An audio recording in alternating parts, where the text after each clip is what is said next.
There are two primary branches in working with the inner child. The first is more widely worked with integration model focused on healing.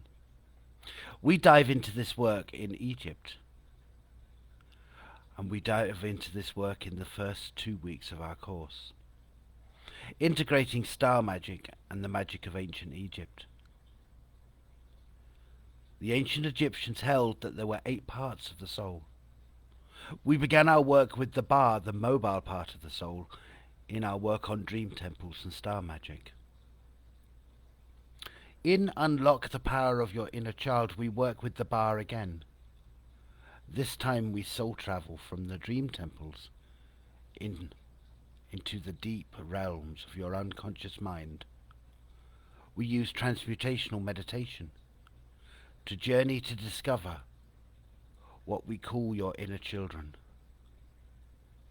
Hi and welcome to Magic Self and Spirit Podcasts. I'm Steve, clairvoyant, author, spiritual teacher in chaos magic. Today we'll discuss the power of your inner child and how to unlock that power of your inner child. Today I am working on my own. It's April's birthday, so obviously I said go and enjoy yourself. So I'll move backwards and forwards onto the page to answer your questions as we come round.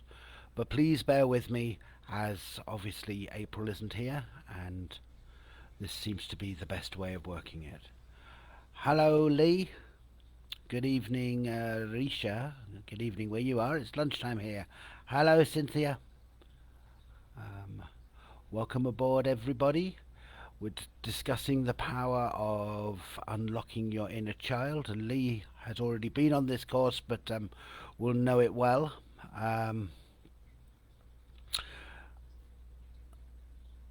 The path of integration,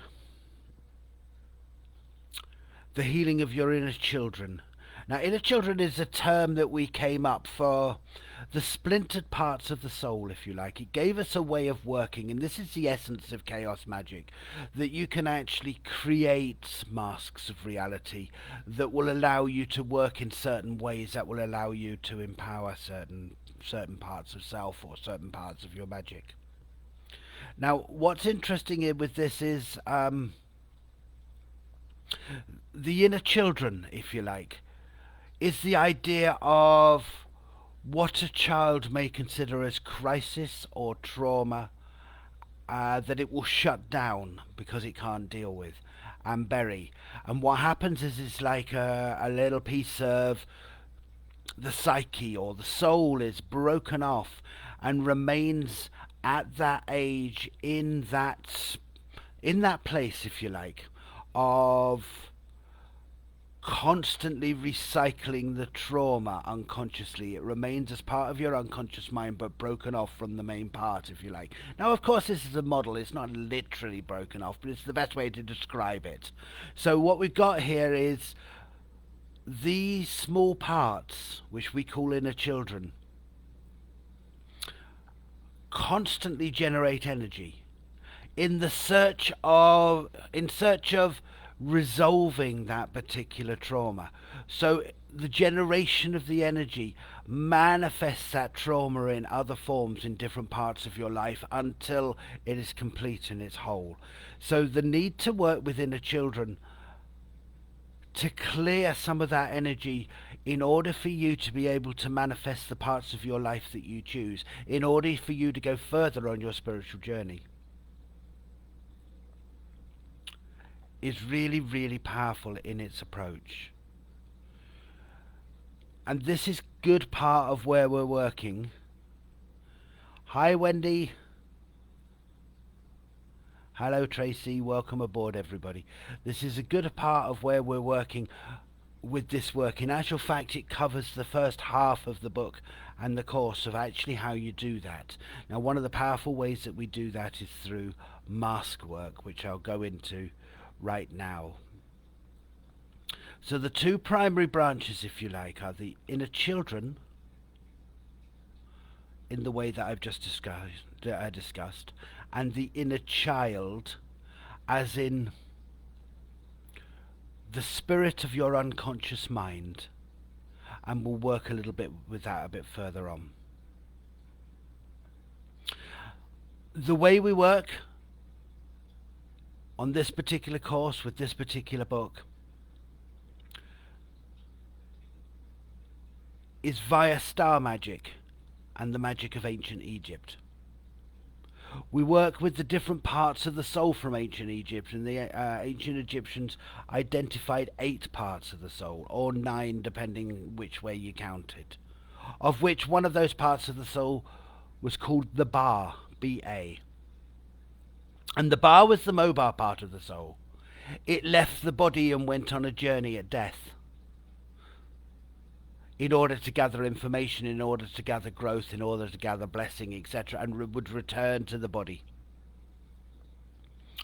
But it also happens during trance state and in dream state, which actually gives you a very, very powerful opportunity to travel within that model, to travel within that mask of the magician of ancient Egypt, to gain the experiences, the healings, and the magic that that particular model works with. The inner children, as I said, are splintered parts of the soul. In childhood, we all experience traumas that make us feel separate, alone in our pain. From these experiences, we draw conclusions about the world and the shape of our behavior, and the way the world shapes our behavior for the rest of our lives. However, by working with the inner children, by working with mask work, which is one of the systems that we work with, you can change the behavior, you can change the shape of the rest of your life, and you can use it in a way that empowers. So when we journey back to discover these parts of ourselves, their stories can be heard. As we listen to our inner children, their pain healed, and the disruptive energy that their stories were causing can be released. We love using this method to unlock the power of the inner children. It lets you literally transmute that energy that you once held as trauma into energy for magic and manifesting your life. This is the first half of the training that we do around healing the inner children and the inner child. It's primarily shadow work for those that have worked with magic or within witchcraft or that kind of path. It allows you to heal the journey and yourself within the journey. You can read more about mask work from our work on chaos magic and what it means to us and how to do it. It's a very, very powerful work that April's done, and very, very powerful work that we've done together in that particular way of working. The second part of the work is around Huna. Huna we use as a way of working. Hello Tracy from NC, Rayford NC. And Huna was the magic of the kahunas, if you like. It's the modern version of it from the island of Hawaii. Much of that magic and those people originally came from the Polynesians, and you can trace it back all the way into Africa and ancient Egypt. So some of that magic came out of ancient Egypt and obviously over time changed. And they have a very, very interesting model. They see a human being not made of one soul but of 3. A higher soul, like the higher self if you like. A conscious soul, a bit like the conscious mind. And an unconscious soul, the unconscious mind, which is usually 1 or 2 steps more evolved in consciousness than, say, an animal spirit. And when we work with the inner child, we work with it as the idea of the spirit of the unconscious mind. And working with the spirit of the unconscious mind, it gives us a very, very interesting place, because within the Huna Kahuna approach to understanding the work, the job of the higher self, of the higher mind, of the higher spirit, whichever word you want to use in there, is to evolve itself onto even greater and higher planes of potential, to become more and more godlike in itself. Because there's always, in infinity, more ability to evolve. And if you think about it in that sense, how that's done via Kahuna and Huna is in service to the mind of the conscious mind, if you like, the spirit of the conscious mind, which they called the Uhani. So the job of the higher mind, the Aumakua is its name in Huna magic, is to help the Uhani, the conscious mind, evolve to a more godlike status. And in order for the Uhani, the conscious mind, to evolve, it works by causing and helping the Unihilipi, which is the unconscious mind, the spirit of the unconscious mind, to wake up and evolve itself. So in its next life, if you like, by doing the work, it can become a Uhani, it can become a conscious mind, or who knows, it can become an even more powerful way of doing this. Now, how we worked with it is April and I, when we travelled together a couple of years ago in Latin America, we worked with this particular model to empower my unconscious mind and also to empower her inner children. So we worked with both.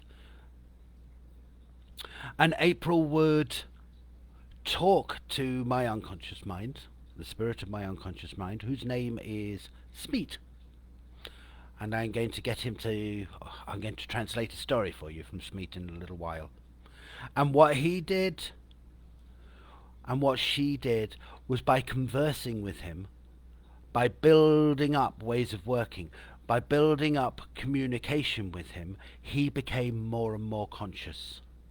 And what we did and how we worked that was that we worked with the idea of archetypes.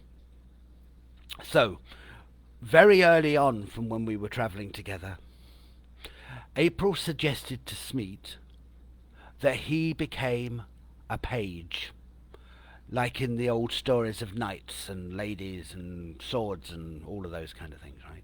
And the page was usually a young boy who would serve the knight, who would work with the knight, he would clean the armour, he would look after the horses, that kind of thing. But it gave him a role. So what happened was, he took the role as a page as he became more and more conscious, and he was able to communicate directly with me, because he had done for a number of years, and he was able to communicate with April. And towards the end of the time that we were travelling together, April and I set up a ritual where April knighted Smeet, my inner child, to become a knight, to be responsible for other inner children, to be responsible for his own growth, for his spiritual development. And what we began to notice over that period of time, but by working with him, initially his presentation was like, I don't know, a 6-year-old, 7-year-old, that kind of thing, you know, but also one that was quite traumatized, because the experience quite often of your inner child, if you call the inner child the spirit of the unconscious mind, is one of abandonment. So we noticed as we were working that he appeared to be getting older and communicating more effectively verbally, literally through my mouth. April used to describe that there were 2 different personalities and voices coming out as we were working this. So what we did was we built that up. So by the time April left, and we were only travelling together for 6 weeks, It was as if he was like 21, 22, that kind of age, and very, um, very responsible, very into duty and growth and things, and a part of my work is spiritual warfare. It is space clearing. It is exorcism. It is removing negative spirit. And at times it is warfare. At times it is literally warfare between um, different magical practitioners. Some magical practitioners work in that way of attacking others, particularly some of the native brujos in South America and Latin America generally. And certainly when I went to Mexico, and I lived in Mexico for 18 months maybe, um, there were times at the beginning that there'll be magical and psychic and spiritual attacks from them, and there needed to be ways of working with the spirit army to repel them. And Smeet took on the role as general of the army, and became extraordinarily skilled and powerful at working those ways, to the point that after a number of months, the Brujos just left me alone. I guess they saw it as just too much trouble, and I was indifferent. They can do what they like. They've got their own practice. I've got my own practice, and we'll continue on our merry sweet ways. I mean, sure, I didn't trust them a great deal after that, but then hey, that's fine. But anyway, Smeet took that role, and what had happened was not only had he developed, so within that model of Huna, we've been doing the work of empowering and causing the inner child to grow and become more conscious and become more able. But also, our own magical practice and our own manifestation practice became much more powerful in and of itself, because there was less of the childhood trauma stuff around. Either from Smeet, in the senses of up until about the ages of 6, 7, 8, depending on the person, primarily the child is all unconscious mind. It's like a sponge. Just watch children that age. They're like sponges. There's not a great deal of conscious thought going on at that point in time. And it's thought that the conscious mind develops after that, sort of about at the age of 8, and it begins to develop critical skills and analytical skills. It begins to see the world in linear ways, in time, and that kind of thing. And the left brain develops, if you like. But the right brain, inner child, spirit of the unconscious mind doesn't go away. It remains part of the unconsciousness. And we've got a very, very powerful place that the unconscious mind plays. It runs the body, it creates reality. It's an important role. But within that, quite often, it's traumatized by patterns and memories of abandonment when it's beginning to awaken. So there was over a number of years, I did some work over there in order to awaken the inner child anyway, of which I'll get Smeet's story to explain in a moment. And that very way of working empowered my own magic, my own spiritual development. So I can do things like this. I can do the Ask Spirit on Sundays. I can do my own magical work on a very regular basis. And that was really how it was happening. That was really how the journey happened with Smeet. Between the early work that I did and the work that April did with Smeet, it was a very, very powerful journey. But anyway, back to the story. If there's any questions, by the way, please feel free, and I'm going to be popping backwards and forwards between my notes and here, so I will answer anything that comes in. So, exploring that path, we explore it as a development or an ascension outlined by the Huna tradition. As I said, Huna holds that the soul is comprised of 3 independent spirits. In this tradition, the spirit of the unconscious mind is seen as a separate spirit. So we would like, or I would like, to personally introduce you to my inner child, or the spirit of my unconscious mind, Smeet. In order to do some of this work, in order to present some of this work, I interviewed Smeet about the experience of this path of development. and we're pleased to share some of this. I'm not going to do it in Smeet's voice because Smeet asked me not to, but I'll interpret some of it for you. So, in order to discuss Huna, the concept of the three selves, he's going to explain how it works. Okay, from Smeet's point of view, he's saying, by the way, it's an honor to be here. He's saying that by working with me as the conscious mind, he's learned how to do magic with masks. It's a way that he can use his imagination to make sense of experiences. He says there are many things that have happened over the last 15, 20 years that have helped him evolve to become more conscious. And he's moving into being a conscious spirit in his own right. He says, of course, that the masks aren't real in a physical way, but in his mind, he wasn't able to tell the difference between what was physically real and the creations of the imagination.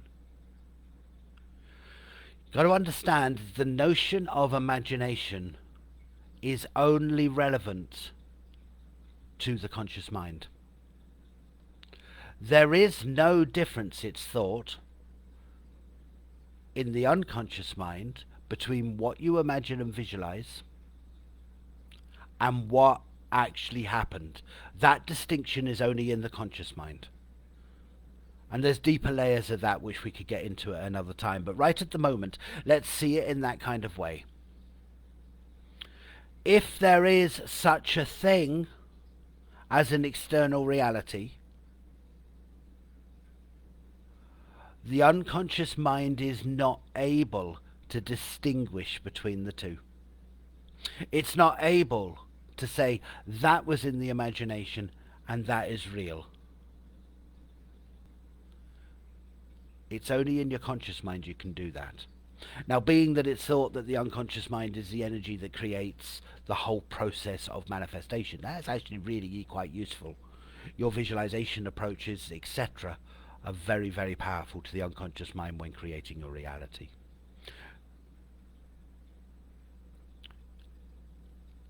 I'm going to digress for a bit. Think of it like this. I'm at the moment sitting in front of my computer speaking to you guys online, okay? My computer is sitting on a desk, so here are my hands, yeah? And if I put my hands on the desk, there is an illusion created, a very powerful illusion created in my mind that my hands can feel and sense the table that the laptop is on.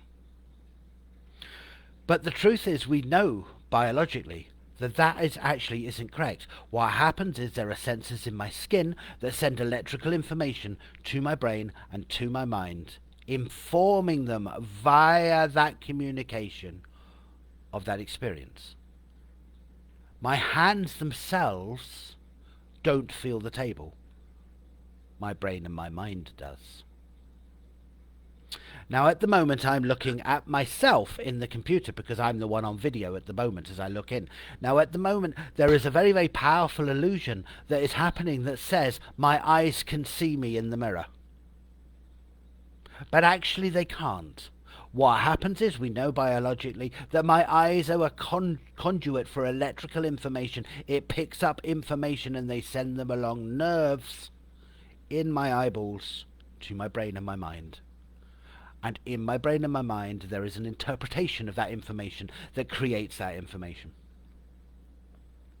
I can hear myself speaking into this microphone here, and I can obviously, as anybody, I can hear myself in my own mind. Probably a little bit different to how you hear me, but I can hear myself in my own mind. I can hear my own voice. But the hearing, the ears themselves don't hear. They're a conduit of electrical information that sends information to my mind. My mind creates that. My mind puts it into a structure based on expectations, based on beliefs, based on how chaos is structured, etc., etc. And when I say how chaos is structured, how my experience of it is. What I've been told is there. What is our consensual reality? Our consensual reality is that I'm speaking at the moment, you're listening, you're watching the video, etc., etc., that is real. It's a consensual reality, and on one level it is real, but it's only on one level. It's actually going on in your mind. So that whole process, if you like, without going even deeper into that, is really, really interesting in the sense is that the unconscious mind, to a certain extent, is correct. There is no difference between your imagination, because your imagination, based on belief, based on conditioning, based on experience, based on stereotyping,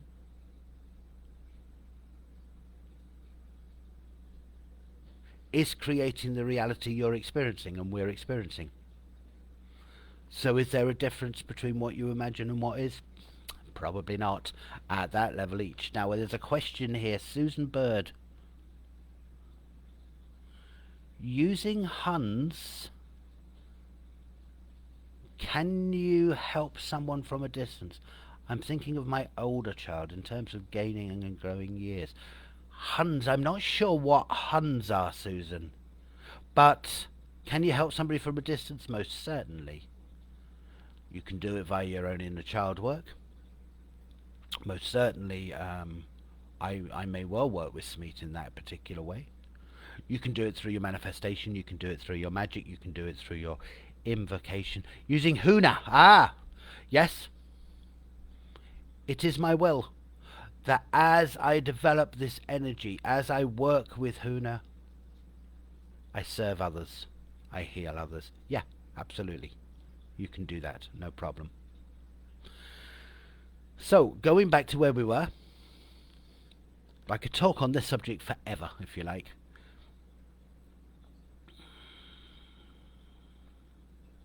Going back to Smeet,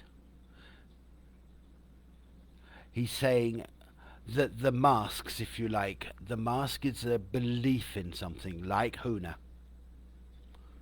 They're not real in any physical way. They are a set of constructs, beliefs, experiences that you can adopt and work with because it's congruent, because it's a system that works, because it's a system that's out there. And because he wasn't really able to tell the difference between physical, real, and the creations of his imagination, he was able to work with it even more powerfully. And that was how everything was able to happen. It's how he unlocked the doors of his mind to the universe, and the magic helped him grow. And he said that I say, he calls me Steve Wilkes, by the way, to the minds of the gods. So you unlock the door to the minds of the gods, to magic. And he wanted to talk about Huna masks. So he's saying in the beginning it was only him, or that's the way it seemed. He was a new human spirit as far as he now understands. But what he was saying is, before he was 7 or 8, there was a sense of Steve Wilkes, me as the conscious mind, in the background. But he found it very hard to tell you from memory where that comes from, because he thinks it's probably in his last life he was a wolf. The spirit that is now Steve Wilkes, me as a conscious human being, has had many human lives, but Smeet was the new kid on the block. One day, when Smeet was about 8 years old, Steve Wilkes, the conscious mind, woke up. Smeet saying he thinks it was a gradual thing, but it's difficult to know because he was still unconscious. And as he developed, he was able to think, he's talking about me, such great thoughts. And you know, Smeet kind of got left behind. He said that Steve Wilkes grew up to be a man, but Smeet didn't know how to do that. He wanted to stay close to Steve Wilkes, but he didn't know who he was. Smeet, that is. Steve Wilkes struggled to create a life that he was choosing because he didn't know that in the background was Smeet. Smeet's struggle was causing the disturbances that Steve Wilkes was experiencing. And he says, but please don't judge him too much. He said, because he wasn't doing it consciously. It was just how Smeet was programmed. Now let us talk to you about Chong Fu. A number of years ago, I trained as a pagan priest in Avalon, Glastonbury, England. Avalon is considered to be the heart chakra of the planet. Historically, it is the home of the ancient Celtic goddess, or one of them at least. And Avalon was the hills and the sacred mount, if you like, known as the Tor, that used to be surrounded by a great lake until the Catholic monks drained the lake in the 1300s, 14th century. On this mound, on this Tor, the Neanderthal people would bring their dead and leave their dead on the side of the hill for the goddess. And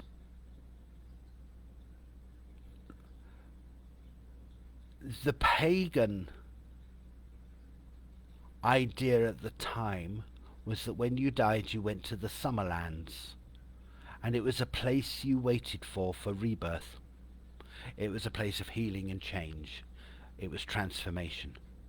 Now, Glastonbury is in a county called Somerset in England, and the county Somerset got its name from the Summerlands. So literally it was sort of the physicality of it was the Summerlands.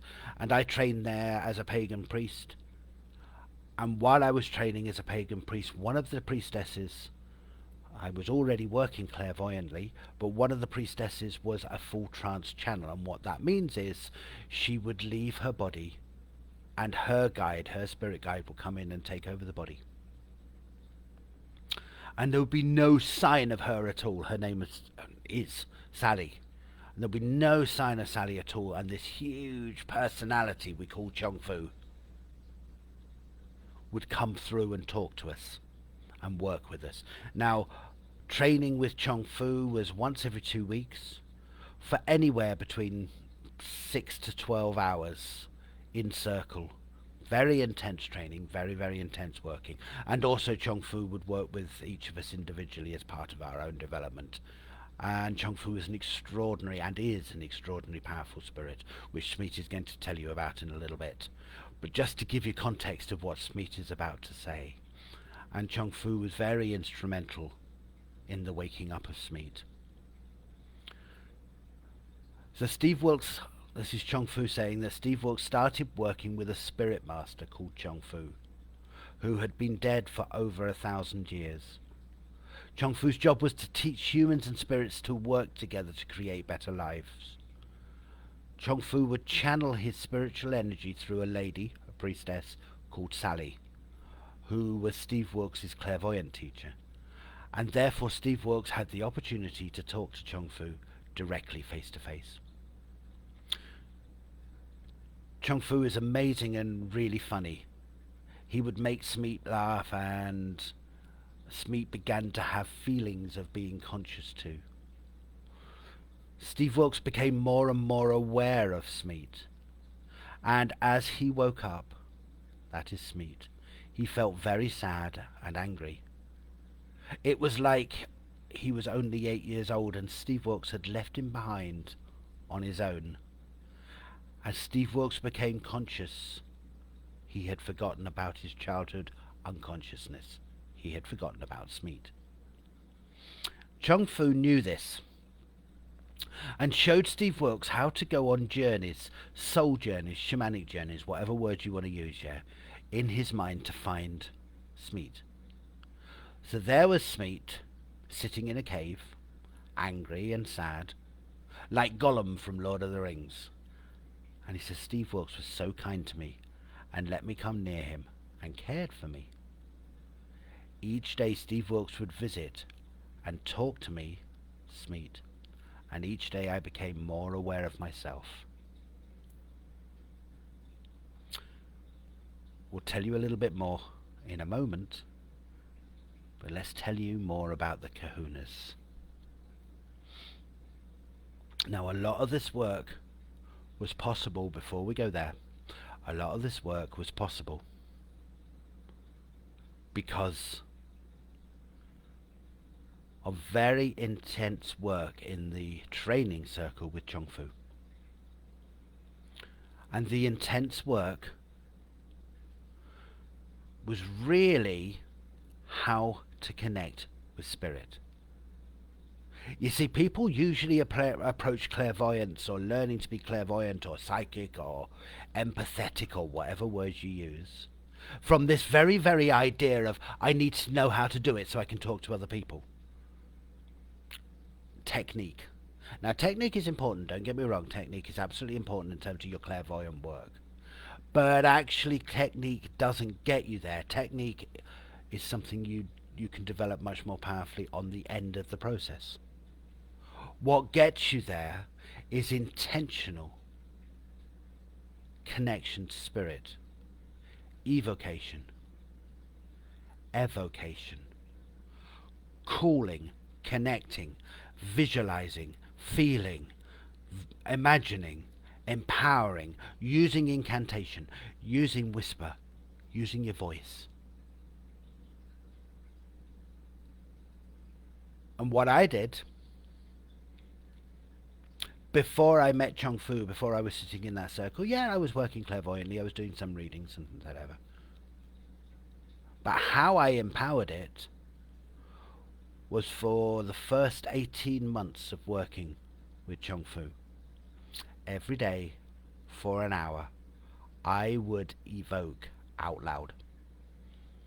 I would use sound to vibrate through my body. I would use words. I would visualize. I would call the gods. I would call my spirit guides. I would call the elemental spirits. I would consistently, daily, in the morning when I woke up, and the time didn't matter, it just suited me to be in the morning before I go to work, when I was still working with somebody else then. I was still a mental health nurse then. You can imagine that I was doing that in the morning and then going to treat lunatics later on. But that whole process of an hour's invocation a day for 18 months exploded my clairvoyance, exploded the power of that whole process, exploded the confidence to know that at the moment of my bidding, at the power of my thought, spirit would be there, bang. And that would work with clairvoyant readings, and that would work with magic, and that would work every single time. It was the process. It was how it worked. And what I would say to you is, begin to develop that magic. Begin to work that way. Now, our next course, starting a week on Thursday, is Advanced Clairvoyance, and it's teaching you how to work all of that. But it's teaching you also from the perspective of sun magic. Now, sun magic is just phenomenal. If you think moon magic's amazing, you try sun magic. Sun magic just shines it directly and powerfully, and bang, it's through. And the gods of ancient Greece that we're going to work with in that particular way. So if you kind of want to connect with us on that, come and join us.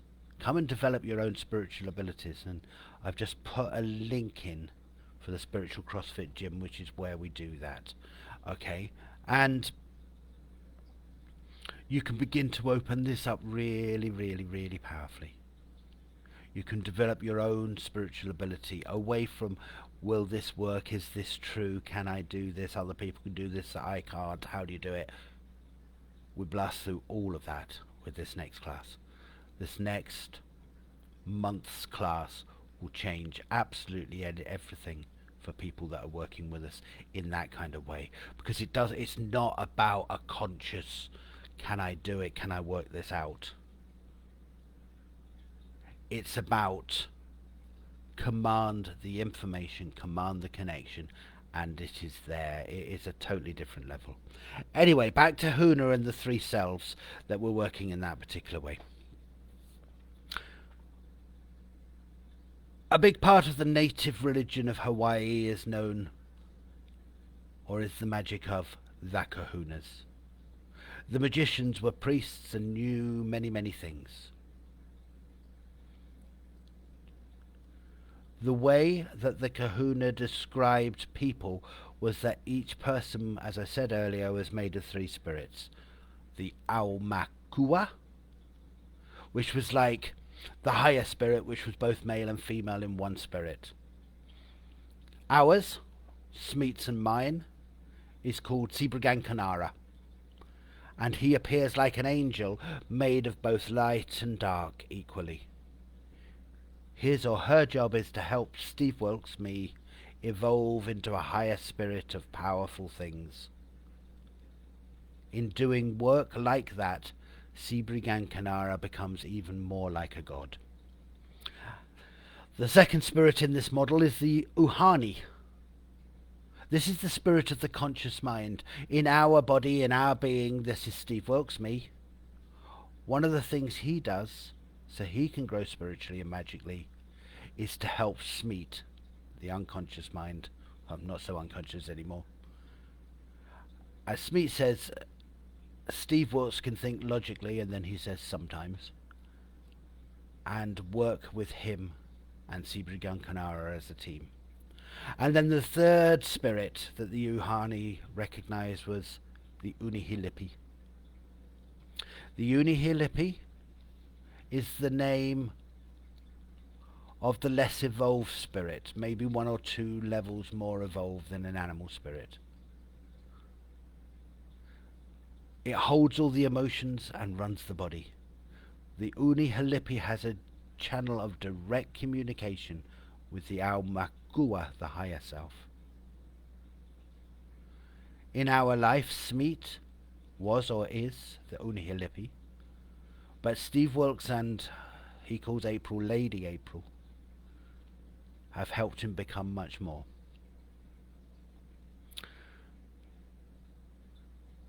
Lady April is a good friend and a business partner here on Magic Self and Spirit of Steve Wilkes and Smeet. A couple of years ago we travelled together and did lots of magic and healing together. When Steve Wilkes and I, or me and Smeet, depending on who's telling the story here, met Lady April, she would speak a lot to Smeet, encouraging him to do things and think straightly. She would talk to him about growing and becoming a prince and taking responsibility for development and magic. Lady April works with archetypes and showed him how to be a page for Steve Wilkes and develop an independent personality and skills. And boy, hasn't he got an independent skills and personality. Smeet says that he found that he didn't feel like an 8-year-old anymore. And he started to help April with her own inner children, looking after them and encouraging them, like she did for me. Smeet, that is. At the end of our time together, Lady April and Steve Wilkes did a big ritual for Smeet and made him a knight. Lady April gave him responsibility for helping inner children, and we made him, as we said earlier, a general in our spirit army for spiritual warfare cases. If you want to know a little bit more about the spiritual warfare cases, I'll just quickly give you this link here.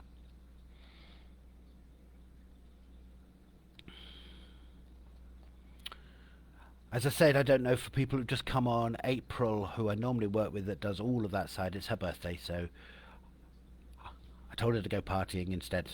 I told her I'll be to handle this week on my own. We're also planning to do further rituals with Smeet because we found it such a powerful part of his development and journey, and obviously such a powerful part of our own magic. So what we're going to do is crown him as king of his own reality in ritual, and that way show him how to elevate himself to become a sage and an adept magician. Now, the root of this and the root of our thinking is really the following: that in effect there are two paths of spirituality that really in some ways are paralleled by the two parts of what we've been talking about today: the healing and integration of the inner children, and the awakening of the spirit of the unconscious mind. There's one part of spirituality known as the right hand path, and that will include religion, white magic, Wicca, any spiritual path whose goal is to ascend or integrate itself into the Godhead, surrender self, surrender ego totally, surrender personality to become one with the Godhead, whether that be Yahweh, Jehovah, Jesus Christ, Allah, whatever. It's the surrender is the right hand path. And then there's the left hand path, and the left hand path is to see yourself as a god or a goddess in your own right, to ascend and evolve to your highest potential, independent of any decree, independent of anybody else's beliefs and philosophies, independent of anybody else's thoughts. Now, certainly my path as Steve is to do that. Smeat, we gave a choice to. Smeat could either, like the inner children, the broken bits of the personality, the broken bits of the soul, if you like, of the psyche, could either heal and integrate and become one with me, or I would support and help him as he grew to become independent enough to choose his own path, his own journey, as an independent spirit within that kind of Huna model. And understandably, Smeat is my inner child. Understandably, Smeat chose the second one. To a certain extent, all of that is true, but to a certain extent it's a model. We're talking about parts of self. It's a different way of creating reality. Is it 100% true? Well, no, of course it's not, because nothing is 100% true, because of the Hermetic law of polarity. In experience, in physical experience, everything has its polarity, has its opposite. So if something is truth, it's also illusion. From my point of view as a chaos magician, everything is illusion, so therefore everything is permissible. But by that very nature, stating everything is illusion by its own logic, everything is also true. It depends on which end of the polarity you're standing. Which is why I can work with any form of magic or mask of reality, whichever way you want to do it. Religion, politics, philosophy, whichever, spirituality. Depending on the goal I'm choosing to reach. For example, I may choose the goal of experiencing unconditional love for a bit, and in fact I have done this. There are a number of options. One of them, for example, may well be the Catholic option. Now, every mask of reality, every system has a duality. Can the Catholic mask allow me to interact with Mother Mary and unconditional love? Yes, it can. Does it have many negative sides? Oh boy, it has many negative sides, and I don't need to explain it. You know what the negative sides are. But using it as a mask of reality in order to experience a particular goal in that moment, yeah, it's a powerful route, say, for unconditional love.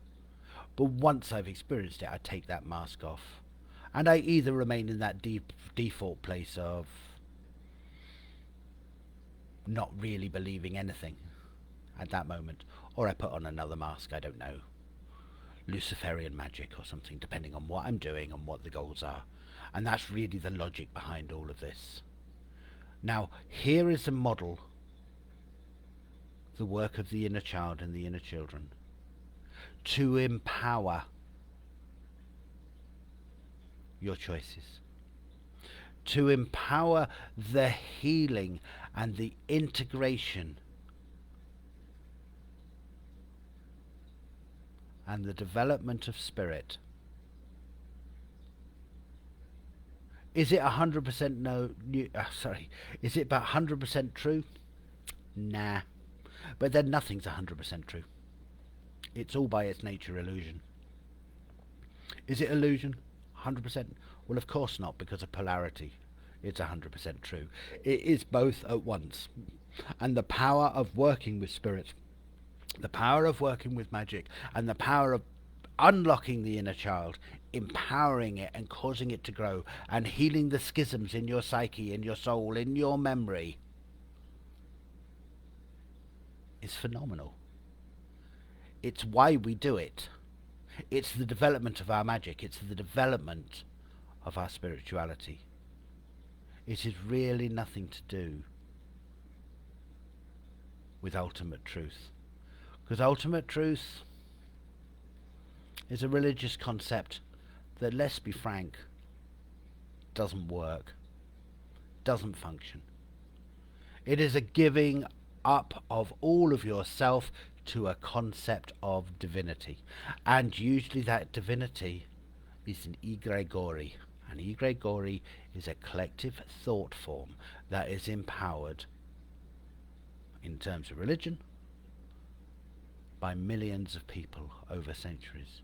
It is not an independent process in itself. It isn't independent of humanity. It is the thoughts collectively of humanity that's created it. Is that 100% true? Of course it isn't. Nothing is. But the power of the inner child, the power of clearing that level of emotion within yourself, of working it and empowering it, is second to none. Which is why we wrote the book on Unlock the Power of Your Inner Child. And it's also why we developed a course and all the training around it. Because it is a key power. It is a key skill to move all of the emotion, all of the trauma, all of the crisis, all of the obstacles that appear to stand in your way for your spiritual development. Because let's be honest about it, most people talk about, I'm enjoying my spiritual development, but it's challenging. Everything comes up. And even when they don't talk about it, you can feel it there. If you'd like to work more with this, here is the link to our book and course. Feel free to come through to work with us next time round we do that, but in the meantime, the book exists, the videos of the course exist, the meditations exist, etc.